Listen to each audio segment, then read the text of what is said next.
character, knowledge, confidence. SRK Higher Secondary School, Karikalambakkam. I love my school, SRK. Best of the best is SRK. Bright future means SRK. Quality education, SRK. Knowledge forever, last forever. Faithful friends to see the portion. Lovely teachers and promise them. What's the culture we will start? I love my school, SRK. Best of the best is SRK. Bright future means SRK. Quality education, SRK. Admission is going on from pre-KG to 12th standard. Group A1A, Maths, Physics, Chemistry, Biology. Group A1B, Physics, Chemistry, Computer Science and Biology. Group A2, Maths, Physics, Chemistry and Computer Science. Group A3, Accountancy, Economics, Commerce and Computer Application. SRK Higher Secondary School, 45/7, Dilliyanur Main Road, Karikalambakkam, Puducherry 7. Morning students, today we are going to see this continuation of P-blocks. In the previous class we followed the general properties of P-blocks like electronic configuration and oxidation states, ionization enthalpy, that is ionization energy, electronegativity and so on. So in this class let us see the anomalous properties of P-block elements.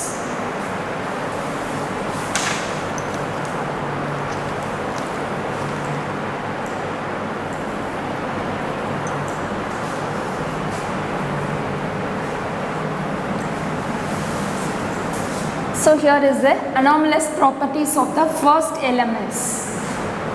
That is, in P-block elements, the first member of the each group differs from the other elements of the corresponding group. So எப்படி என்ன சொல்றாங்கன்னா anomalous properties அப்படின்னா எப்படி வந்து மற்ற அந்த ஒரு same குரூப்லேயே அந்த மெயினான இருக்க மேலே இருக்க எலமெண்ட்ஸ் வந்து மற்ற எலமெண்ட்ஸோட எப்படி டிஃபர் ஆகுது அப்படின்றது தான் வந்து anomalous properties of the first elements. அதாவது in P-block elementsல the first member of the each group அப்படின்னு பார்த்தீங்கன்னா for example boron, carbon, nitrogen, oxygen, fluorine, here neon, இங்கே மேலே xenon. இப்படி தான் இருக்கும் இல்லையா? Like this is, that is 13th group, 14th group, 15th group, 16th group, 17th group, here 18th group. So இப்போ ஒவ்வொன்றும் ஒவ்வொரு ஃபேமிலி. போரான்னா அது கீழே வர எலமெண்ட்ஸ் வந்து போரான் ஃபேமிலி, கார்பன்னா அது கீழே வர்றது carbon family, nitrogen oxygen family, fluorine family, then xenon, that is inert gas. So இதில் என்ன சொல்கிறாங்க, இன் P-block எலமெண்ட்ஸில் the first member of the each குரூப்னா 13th ஒரு குரூப்பு, 14th ஒரு குரூப்பு, 15th ஒரு குரூப். ஸோ இந்த ஃபஸ்ட் எலமெண்ட்ஸ் அப்படின்னு பார்த்தீங்கன்னா இதுதான் ஃபஸ்ட் எலிமெண்ட்ஸ். ஸோ இது மட்டும் மற்ற தனித்து காணப்படுது, என்ன ரீசன் அப்படின்றத நம்ம பார்க்க போகிறோம். So in P-block elements the first member of the each groups differs from the other elements of the corresponding group. The following factors are the responsible for this anomalous behavior. என்ன reason பார்த்தீங்கன்னா first பார்த்தீங்கன்னா small size of the first member. இப்போ boron எடுத்திங்கன்னு வச்சிங்களா, boron கீழே என்ன வரும் நம்மளுக்கு, அலுமினியம். ஸோ இங்கே வந்து silicon, carbon, silicon for example I'm taking. So இதில் பார்த்தீங்கன்னா when comparing to this, இதுடைய அட்டாமிக் சைஸ் அலுமினியத்தை கம்பேர் பண்ணும்போது போரானுடைய அட்டாமிக் சைஸ் பார்த்திங்கன்னா சின்னதாக இருக்கும். ஸோ அதே மாதிரி சிலிக்கானை கம்பேர் பண்ணும்போது கார்பனுடைய சைஸ் வந்து சின்னதாக இருக்கும். அதுதான் வந்து small size of the first member. So every group 13th group 14th group எந்த குரூப் எடுத்தாலுமே பார்த்தீங்கன்னா உங்களுக்கு அது small size of the first member, அதுதான் ஃபர்ஸ்ட் ரீசன் அப்படின்றாங்க. Then high ionization enthalpy and high electronegativity. ஓகேங்களா? ஸோ நம்ம ஏற்கனவே பார்த்துருக்கோம், அந்த சைஸை பேஸ் பண்ணி தான் நம்மளுக்கு அயனைசேஷன் எனர்ஜியும் தென் எலக்ட்ரோநெகட்டிவிட்டி இல்லை எலக்ட்ரோ பாசிட்டிவ் நேச்சர் வந்து டிட்டர்மைன் பண்ண முடியும் இல்லையா? ஸோ அதனால் இங்கே சைஸ் ஸ்மாலாக இருக்கிறதுனால நம்மளுக்கு அயனைசேஷன் என்தால்பி இல்லை அயனைசேஷன் எனர்ஜி வந்து ஹையாக இருக்கும். சேம் திங் இந்த ஹை எலக்ட்ரோநெகட்டிவிட்டி அது வந்து செகண்ட் ரீசனாக சொல்கிறாங்க. ஏன் வந்து போரான் ஃபேமிலி வந்து ஃபஸ்ட்டு மெம்பர் எலிமெண்ட் வந்து ஏன் மற்ற எலிமெண்ட்டை காட்டி தவிர்த்து நிற்கிறது அப்படின்றது reason. Then absence of d orbitals in their valence shell. இந்த வேலன்ஸ் ஷெல்லில் பார்த்தீங்கன்னா மற்ற எலமெண்ட்ஸோட இதில் ஆப்சன்ஸ் ஆஃப் டி ஆர்பிட்டல் இதுவும் ஒரு ரீசன். ஸோ மெயின் 3 ரீசன்ஸ் பார்த்தீங்கன்னா இதுதான் அப்படின்றாங்க. ஓகேங்களா? இப்போ ஒவ்வொரு குரூப்பும் செப்பரேட்டாக பார்ப்போம் என்னென்ன நடக்குது அப்படின்ட்டு. இப்போ இந்த first member of the group 13ல தட் இஸ் போரான் பார்த்தீங்கன்னா நம்ம பீரியாடிக் டேபிளில் போரான் தான் first. That is 13th group. இந்த பி பிளாக்ல இதுதான் first element boron. That is aluminium, gallium, indium, thallium. Okay, like this. So in the first member of the group 13, boron is a metalloid. In the first groupல boron வந்து என்ன சொல்றாங்க? metalloid. It is metalloid. Okay, while others are reactive metals. Others means aluminum, gallium, indium, thallium. Others are reactive metals. So moreover, the boron shows diagonal relationship with the silicon of group 14. கொஞ்ச நாள் மட்டும் தான் பார்த்தோம் இல்லையா? Group 14 நமக்கு என்ன வரும்? Boron பக்கத்தில் 14 குரூப் கார்பன். கார்பன் கீழே நமக்கு என்ன வந்து சிலிக்கான். ஸோ இந்த போரான் வந்து சிலிக்கானோட டயகனல் ரிலேஷன்ஷிப் மெயின்டைன் பண்ணுது அப்படின்றாங்க. இப்படி தான் நமக்கு வருது இல்லையா? So it's a diagonal relationship. How it's maintained the diagonal relationship? So the oxides of boron and silicon are similar in their acidic nature. So இப்போ போரான் வந்து ட்ரைஆக்சைடு ஃபார்ம் ஆகிடுனா சிலிக்கான் ஒரு டயாக்சைடு ஃபார்ம் ஆகுதுன்னா இதோட properties எப்படி இருக்கும்னா சிமிலராக இருக்கும் when it is in acidic nature அப்படின்னு சொல்கிறாங்க. ஸோ அதனால ரெண்டுமே ஒத்து போகுது. ஓகேங்களா? ஏன்னா இது வேறு ஃபேமிலி, இது வேறு ஃபேமிலி இருந்தாலும் even though it is P block, it is separate group, this is separate group. So அதுதான் அவங்க என்ன சொல்கிறாங்க? இது டயகனல் ரிலேஷன்ஷிப் மெயின்டைன் பண்ணுது அப்படின்றாங்க. Both boron and silicon form covalent hydrides. கோவலண்ட்னா mutual sharing of electrons. So இங்கே எங்கே ஹைட்ரைட்ஸோட that is covalent hydrides that can be easily ஜென்ரலாக கோவேலண்ட் ஹைட்ரைட்ஸ்னாலே ஈஸிலி ஹைட்ரோலைஸ்னால் நம்ம ஈஸியாக பிரேக் பண்ண முடியும். So similarly except boron trifluoride. Boron trifluoride எப்படி பார்த்தீங்கன்னா இப்படி இருக்கும் ஸ்ட்ரக்சர் நம்மளுக்கு. Boron trifluoride 3 molecules. ஸோ இப்போ இது பார்த்தீங்கன்னா நம்ம எத்தனை எலக்ட்ரான் ஷேர் பண்ணுது? 1 2 3 4 5 6 that is 6 electrons. To get the octet rule, it is deficient for 2 more electrons. Okay, so நம்ம 8 electrons வந்து octet rule படி இருக்கணும். பட் பார்த்தீங்கன்னா 6 electron தான். ஸோ இதனால் பார்த்தீங்கன்னா ஈஸிலியாக வந்து ஹைட்ரலைஸ் ஆகும். that is more electronegative. that is the halides of both elements are readily hydrolyzed. So இந்த போரானும் சிலிக்கானும் பார்த்தீங்கன்னா ஈஸியாக வந்து ஹைட்ரலைஸ் பண்ண முடியும். ஓகேங்களா?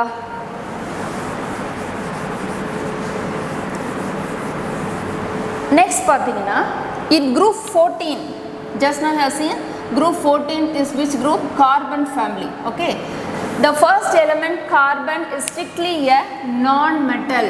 Okay, let us write one of this: carbon, silicon, germanium, tin, lead and so on. Now the group 14, the first element carbon is strictly a non-metal. That is carbon is non-metal. Why? The other elements that is silicon and germanium are metalloids. Silicon and germanium are metalloids. And tin and lead are metals. இதுதான் அவங்க இது சொல்லியிருக்காங்க. Unlike, so இது ஒரே group தான், that is ஒரே ஃபேமிலியாக இருந்தால் கூட கார்பன் வந்து non metal, silicon germanium metalloids, tin and lead பார்த்தீங்கன்னா உங்களுக்கு மெட்டல்ஸாக இருக்குதுன்னு சொல்கிறாங்க. Unlike other elements of the group, carbon can form multiple bond such as carbon carbon, carbon double bond, that is carbon double bond carbon, carbon double bond oxygen. Okay, even carbon double bond nitrogen. Okay, the carbon has a மற்ற குரூப்பில் பார்த்தீங்கன்னா அப்படி நடக்காது, boron double bond ஓன் வராது. ஆனால் கார்பனுடைய special nature, special ப்ராப்பர்ட்டினே சொல்லலாம். என்னன்னு பார்த்தீங்கன்னா இது மாதிரி டபுள் பாண்ட் நேச்சர். ஓகேங்களா. So the carbon has a greater tendency to form a chain of bonds. நிறைய அல்கீன்லாம் பார்த்தீங்கன்னா polypropylene like this, you can see this carbon chain மாதிரி போகும். Double bond carbon like this, it's on like a chain. Okay, itself, that is to form a chain of bonds with itself or with the other atoms. Carbon ஓட தான் இருக்கும் கிடையாது, even நடுவில் oxygen வரலாம், nitrogen வரலாம், என்ன வேணால் வரலாம். ஸோ அதர் ஆட்டம்ஸோட ஃபார்ம் ஆகும், which is known as catenation. So இந்த ப்ராப்பர்ட்டி நேம் பார்த்தீங்கன்னா catenation. ஓகேங்களா, இதுதான் special property of carbon. So it is considered, that is considerable decrease in the catenation property. Okay, நம்ம கார்பன் ஃபேமிலிக்கு கேட்டினேஷன் ப்ராப்பர்ட்டி இருக்குன்னு சொல்கிறோம். ஆனால் இந்த ஃபேமிலியில் எதுக்கு எப்படி இருக்குது அப்படின்றத கம்பேர் பண்ணியிருக்காங்க. ஸோ கார்பனையும் சிலிக்கானையும் நம்ம கம்பேர் பண்ணிங்கன்னா கார்பனுக்கு தான் வந்து greater thing, that is carbon is very larger catenation property than silicon. When comparing to silicon and germanium, silicon has more catenation property than germanium, but germanium and tin when compare you, இது compare பண்ணி பார்த்தீங்கன்னா ரெண்டுத்துக்கும் மோர் or less சமமாக தான் இருக்கும். அதே மாதிரி டின் and let compare பண்ணிங்கன்னா டின்னுக்கு வந்து ஜாஸ்தியாக இருக்குன்றாங்க கேட்டினேஷன் ப்ராப்பர்ட்டி. அதுதான் இதை இப்படி கொடுத்துருக்காங்க. Carbon is very larger than silicon, silicon is larger than germanium, germanium more or less equal to tin and tin is greater than lead. Okay, and this is about the 14th group, our carbon family. Next, our 15th group. Okay, 15th group, which group is nitrogen family? Okay, 15th group, the first element nitrogen differ from the rest of the elements of the group. First, like nitrogen, phosphorus, arsenic, antimony, lead, so antimony, bismuth. So in group 15, the first element nitrogen differs from the rest of the elements of the group. இதையும் மற்ற group மாதிரியே பார்த்தீங்கன்னா nitrogen மட்டும் மற்ற எல்லாத்தோட டிஃப்ரெண்ட்டாக இருக்கும். எப்படி இருக்கும்? Like carbon, the nitrogen can form multiple bonds, N double bond N, C double bond N, N double bond O, etc. இதுவும் பார்த்தீங்கன்னா நைட்ரஜனும் வந்து கார்பன் போலவே நம்மளுக்கு அந்த பாண்டிங் ஃபார்ம் ஆகும். பட் கார்பன் அளவுக்கு இருக்காது, கார்பன் தான் ஸ்பெஷல் ப்ராப்பர்ட்டி இதில். பட் இதுவும் ஃபார்ம் ஆகும் அப்படின்றாங்க. That is nitrogen double bond nitrogen, C double bond nitrogen, N double bond O, etc. So here nitrogen is a diatomic gas. யூஸ்வலாக பார்த்தீங்கன்னா N வந்து எப்படி ரெப்ரசன்ட் பண்ணால் N2, that is diatomic gas. Okay, அதுதான் அவங்க diatomic gas. Unlike the other members of the group, இதெல்லாம் பார்த்தீங்கன்னா கேஸாக இருக்குமானா இல்லை, but this is the best diatomic gas. And similarly in group 16th, the first elements of the oxygen also exist as diatomic gas. Group 16 யாரு? நம்ம oxygen family. நைட்ரஜனுக்கு அப்புறம் யாரு? Oxygen family. இதுவும் வந்து ஆக்சிஜன் உங்களுக்கு தெரியும் ஃபார்முலா, இதான் வந்து மோர் எக்ஸிஸ்டபிள் ஃபார்ம் O2. அதாவது இதுவும் 15th குரூப் போலவே 16th குரூப்பும் diatomic gas, that is what oxygen exists in a diatomic gas in that group. Due to his என்ன ரீசன் ரெண்டுத்துக்கு மட்டும் diatomic gas ஃபார்ம் ஆகுது அப்படின்னு பார்த்தீங்கன்னா due to his high electronegativity. ஏற்கனவே நம்ம எக்ஸ்பிளைன் பண்ணியிருக்கோம் எலக்ட்ரோநெகட்டிவிட்டி பற்றி. எலக்ட்ரோநெகட்டிவிட்டினா sharing of electron. For example, ரெண்டு ஆட்டம் இருக்குது, இங்கே நியூக்ளியஸ் இருக்குது, இது அனதர் நியூக்ளியஸ். ஓகே, when இதில் ஒரு எலக்ட்ரான் இருக்குது, இது ரெண்டு electron. For example I'm giving. So இப்போ ரெண்டுத்தையும் நம்ம ஷேர் பண்ணுறோம். இப்போ ஷேர் பண்ணும்போது what happens?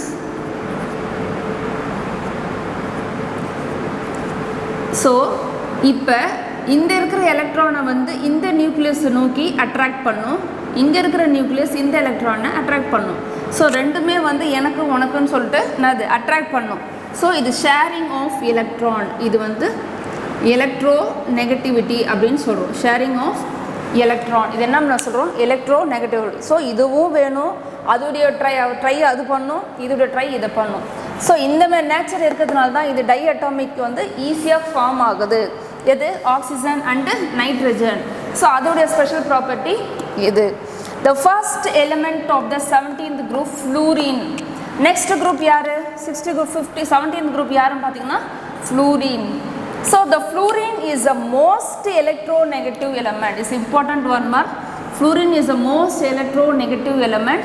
Also behaves quite different compared to the rest of the members of the group. மேலே பார்த்தோம் இல்லையா 13th 14th 15th 16th அதை போலவே ஃப்ளூரினும் மற்ற மெம்பர்ஸ் ஆஃப் த ஃபேமிலியை விட ரொம்ப டிஃப்ரெண்ட்டாக இருக்கும். That is quite different. அது மட்டும் இல்லாமல் is one of the most electronegative atom. இப்போ தான் பார்த்தோம் இல்லையா எலக்ட்ரோ நெகட்டிவ் ஆட்டம்னா என்னன்னு பார்த்தோம்.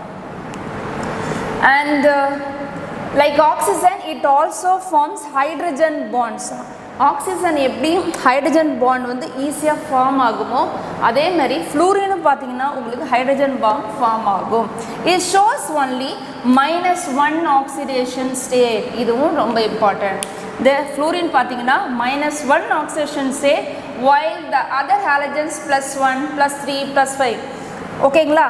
இப்போ ஃப்ளூரின் ஃபேமிலி பார்த்தீங்கன்னா ஃப்ளூரின் குளோரின் புரோமின் அயோடின். இப்போ இதெல்லாம் பார்த்தீங்கன்னா இப்போ ஃப்ளூரின்னா -1னா -1 மட்டும்தான் நம்மளுக்கு ஆக்சிடேஷன் ஸ்டேட் கொடுக்கும். ஆனால் அதர் ஹாலஜன்ஸ் இது எல்லாமே ஹாலஜன் ஃபேமிலின்னு சொல்கிறோம். ஓகேங்களா? ஹாலஜன் ஃபேமிலியில் +1 வரலாம் +3 வரலாம் +5 வரலாம். இது அதை ஃப்ளூரினை தவிர்த்து மீது வர ஹாலஜன்ஸ்க்கு அதை தான் அவங்க other halogens +1 +3 +5 and even +7 oxidation states in addition to -1 எல்லாத்துக்குமே ஹாலஜன்ஸ்னாலே -1 தான் நம்ம ஷோராக தெரியும். இது இல்லாமல் எக்ஸ்ட்ரா வர oxidation state stable form -1 variable oxidation ஸ்டேட்டில் +1 +3 +5 அண்ட் +7. ஓகேங்களா? The fluorine is the strongest oxidizing agent. So இதுக்கு எலக்ட்ரோநெகட்டிவ் வேல்யூ அதிகமாக இருக்கிறதுனால is strongest oxidizing agent and the most reactive element among the halogens. இப்போ இந்த ஃப்ளூரின் ஏதோ ஒரு ரியாக்ஷன் நம்ம சீக்கிரமாக நடக்கணும் அப்படின்னா நம்ம ஃப்ளூரின் இன்ட்ரடியூஸ் பண்ணுறப்ப அது வந்து மோர் ரியாக்டிவ் எலமெண்ட்ஸாக மாறுது. That is most reactive element among the halogens. மற்ற ஹாலஜன்ஸை தவிர்த்து ஃப்ளூரின் பார்த்தீங்கன்னா மோஸ்ட் ரியாக்டிவ் எலமெண்ட். ஓகேங்களா? And the next topic is this inert pair effect. ஓகேங்களா? inert pair effectனா என்ன? ஓகேங்களா? அது என்ன நடக்குது? அதாவது inert pair effectனா என்ன சொல்லுவாங்க? மந்த நிலை கூட சொல்லுவாங்க. எப்படி மந்த நிலை எதை பேஸ் பண்ணி மந்த நிலை அப்படின்றத நம்ம பார்ப்போம். So we have already learned that the alkali and alkaline earth metals have an oxidation state +1 and +2. நமக்கு தெரியும் நம்ம எஸ் பிளாக்ல வர நம்மளுக்கு ஃபர்ஸ்ட் ஏ குரூப்பு செகண்ட் குரூப் தான் அல்கலின் அப்படின்னு நம்ம பிரிக்கிறோம். இதோடைய ஃபர்ஸ்ட் ஏக்கு வந்து ஆக்சிடேஷன் ஸ்டேட் பார்த்திங்கன்னா +1 2A that is alkaline earth மெட்டல்ஸ்க்கு +2 ஆக்சிடேஷன் ஸ்டேட் யூஸ்வலாக இருக்கும். நம்ம இந்த ஆக்சிடேஷன் ஸ்டேட்டை வச்சு இது அல்கலைன் மெட்டல்ஸா இல்லை அல்கலைன் எர்த் மெட்டல்ஸா நம்ம பார்த்துடலாம். அதுதான் அவங்க சொல்லியிருக்காங்க have an oxidation state of +1 and +2 respectively corresponding to the total number of electrons present in them. ஓகேங்களா? ஸோ இதை வச்சு டோட்டல் நம்பர் ஆஃப் எலக்ட்ரான்ஸ்னால் வேலன்ஸ் எலக்ட்ரான்ஸ் எப்படி இருக்குன்னு நம்ம கண்டுபிடிச்சிடுவோம். Similarly the elements of p block நம்ம எஸ் பிளாக் அப்புறம் யார் வராங்க? பி பிளாக்னா நம்ம boron 13th group up to xenon. Okay, like this shows the oxidation states corresponding to the maximum number of valence electron. Okay, maximum number of valence electron இது நம்ம group oxidation ஸ்டேட்னு சொல்லலாம். அதாவது ஒரு எலக்ட்ரானில் மேக்ஸிமமாக வேலன்ஸ் எலக்ட்ரான் இந்த sense outer most shell அதில் எவ்வளோ maximum இருக்கோ அதுதான் வந்து குரூப் ஆக்சிடேஷன் ஸ்டேட்னு சொல்கிறாங்க. சரிங்களா? ஏதோ ஒரு எலக்ட்ரான் எடுத்துக்கிறோம் நம்ம அதில் பார்த்தீங்கன்னா மேக்ஸிமம் ஃபார் எக்ஸாம்பிள் இதில் 3 இருக்குது அப்படின்னா அந்த வேலன்ஸ் எலக்ட்ரான் 3 இருந்துன்னா இப்போ குரூப் ஆக்சிடேஷன் ஸ்டேட் எவ்வளோனா நமக்கு +3 like this -3. So the maximum number of valence electron தான் நம்ம ஜென்ரலாக குரூப் ஆக்சிடேஷன் ஸ்டேட்னு நம்ம சொல்லுவோம். ஞாபகம் வச்சுங்க. In addition they also show variable oxidation state. இது வந்து ஸ்டேபிள் ஃபார்ம். ஒரு எலக்ட்ரான் வந்து ஸ்டேபிளாக இருக்குன்னா அது வேலன்ஸ் எலக்ட்ரான் எவ்வளோ இருக்குது அதுதான் வந்து மோர் ஸ்டேபிள் ஃபார்ம். இதுலேயும் ஸ்டேபிளாக இருக்கும் but that is more stable. ஓகேங்களா? ஸோ வேரியபிள் ஆக்சிடேஷன் ஸ்டேட்னா இதுவும் இருக்கும், இது எக்ஸ்ட்ரா வந்து இந்த ஆக்சிடேஷன் ஸ்டேட்டும் இருக்கும். In case of the heavier post transition elements belonging to the groups 13 to 16, the most stable oxidation state is 2 less than group oxidation state. So 13th groupலேருந்து 16th group வரைக்கும் நம்ம P block எடுத்து பார்த்தீங்கன்னா the most stable oxidation state வந்து எப்படி இருக்குன்னா 2 numbers லெஸ்ஸாக இருக்கும். எதை காட்டி group oxidation விட general oxidation பார்த்தீங்கன்னா group oxidation state so less than 2 numbers அப்படின்றாங்க. எப்படின்னு பார்ப்போம். And there is a reluctance to exhibit the group oxidation state. அதாவது reluctanceனா இங்கே தான் மந்தமாக இருக்குது அப்படின்றத நம்ம reluctance சொல்கிறோம். To exhibit the group oxidation state, அதாவது ஒரிஜினல் group oxidation state காட்டுறது இல்லை. ஸோ இந்த ஜென்ரல் ஆக்சிடேஷன் ஸ்டேட் காட்டுது அப்படின்றாங்க. எப்படின்னா இப்போ நம்ம எடுத்திங்கன்னா boron, aluminium, gallium, indium, thallium இப்படி எடுத்துங்க. இப்போ இதுலேருந்து போரான்லேருந்து carbon, fluorine, boron nitrogen, boron, carbon, nitrogen, oxygen, fluorine, here neon, here xenon. Okay, let us consider the group 13 elements. இது எப்படி நம்ம எக்ஸ்பிளைன் பண்ணனா நம்ம 13th group elements எடுத்துப்போம். இந்த 13th group எடுத்துப்போம். நம்ம எல்லாமே தேவையில்ல. இந்த 13th groupல as we move from boron to heavier elements, நமக்கு தெரியும் போரானை தவிர்த்து மேலே இது நான் மெட்டலாய்ட் போக heavier elements, that is heavier metals. ஓகேங்களா, இது ஹெவியர் மெட்டல்ஸ். இப்போ இதில் என்ன நடக்கும் அப்படின்னு பார்த்தீங்கன்னா there is an increasing tendency to have +1 oxidation state. ஓகேவா, கீழே போக பார்த்தீங்கன்னா +1 oxidation state தான் நிறையா காட்டும் +3 விட அப்படின்னு அவங்க சொல்கிறாங்க. that is rather than the group oxidation state. ஜென்ரலாக இந்த குரூப்புக்கு என்ன ஆக்சிடேஷன் ஸ்டேட் பார்த்தீங்கன்னா +3 தான். அப்படின்னு பார்த்தோன்னா இங்கே இருக்கிற எல்லா மெட்டலுமே நம்ம +3 ஆக்சிடேஷன் ஸ்டேட் தான் வந்து ஸ்டேபிளாக காட்டணும். அப்படி எல்லா மெட்டல்ஸ் காட்டுதான்னா இல்லை, நம்ம டவுன் டு த குரூப் போகும்போது வேரி ஆகுது அப்படின்றாங்க. அப்படி என்ன எதனால் அப்படி ஆகுது அப்படின்னு பார்த்தீங்கன்னா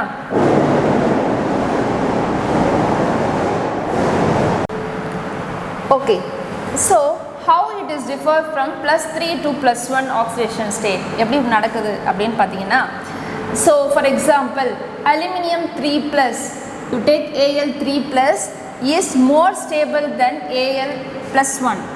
ஸோ இந்த போரான் கீழே வர அலுமினியத்துக்கு பார்த்தீங்கன்னா Al3+ is more stable than Al+1 அப்படின்னு சொல்கிறாங்க. ஓகேங்களா, அதுதான் இங்கே மென்ஷன் பண்ணியிருக்காங்க, is more stable than Al+1 state. ஓகேங்களா, why? அதுவே பார்த்தீங்கன்னா நம்ம கீழே வந்தோன்னா அலுமினியம், கேலியம், இண்டியம், தாலியம் இதை பார்த்தீங்கன்னா இந்த தாலியத்துக்கு பார்த்தீங்கன்னா +1 states is more stable than thallium +3 state அப்படின்றாங்க. சரிங்களா, so this shows that in thallium the stable lower oxidation state corresponds to the loss of Np electrons. ஓகேங்களா, ஸோ ஒரே குரூப் தான்.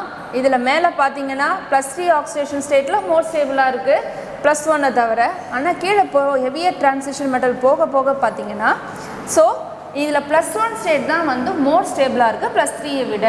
இதுக்கு என்ன ரீசன் அப்படின்னு பார்த்தீங்கன்னா this that is lower oxidation state corresponds to the loss of Np electron. Okay, இதான் main reason, loss of Np electrons and not S electron. இதில் இந்த குரூப் போக பார்த்தீங்கன்னா Np எலக்ட்ரான் மட்டும் தான் லாஸ் ஆகும், S எலக்ட்ரான் அப்படியே தான் இருக்கும்.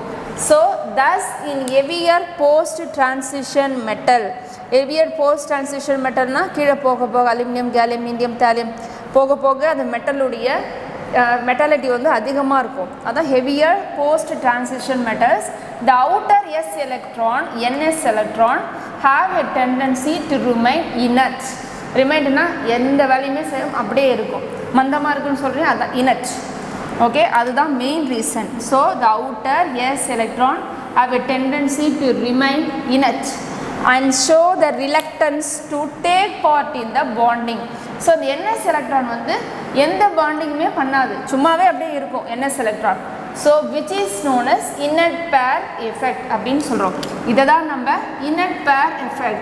This effect is also observed in groups 14, 15 and 16. நம்ம 40 இது வந்து 13th குரூப் இல்லையா, 14th குரூப்லேயும் அப்படி தான் இருக்குன்றாங்க, 15th குரூப்பில் அப்படி தான் இருக்கும், 16thலேயும் அப்படி தான் இருக்கும்னு சொல்கிறாங்க. ஸோ இதுதான் வந்து இன்னட் பேர் எஃபெக்ட். ஒரே குரூப்லேயே பார்த்தீங்கன்னா வெவ்வேறு ஆக்சிஜன் இருந்தாலும் பட் ஸ்டெபிலிட்டி வந்து மோரலஸ் ஒன்றா இருக்கணும்னா அப்படி இல்லை. காரணம் என்னன்னு பார்த்தீங்கன்னா the outer s electron have tendency to remain inert. அதுதான் வந்து மெயின் ரீசனாக இருக்கும் சொன்னாங்க. ஓகேங்களா? So let us continue with the next class. Okay, I will ask questions in the next class. Thank you, students.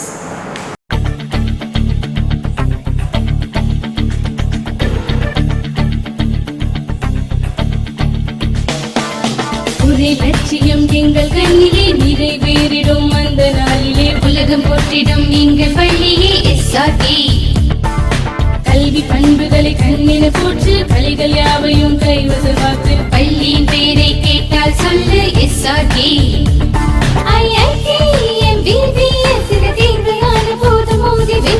ஒரே லட்சியம் எங்கள் கண்ணிலே நிறைவேறிடும் அந்த நாளிலே உலகம் போற்றிடும் எங்கள் பள்ளியே SRT.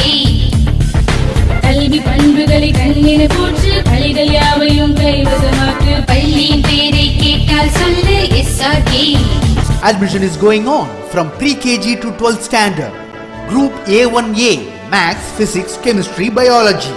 Group A1B Physics, Chemistry, Computer Science and Biology. Group A2 Maths, Physics, Chemistry and Computer Science. Group A3 Accountancy, Economics, Commerce and Computer Application. SRK Higher Secondary School, 45/7, Dillianur Main Road, Karikalambakkam, Puducherry 7.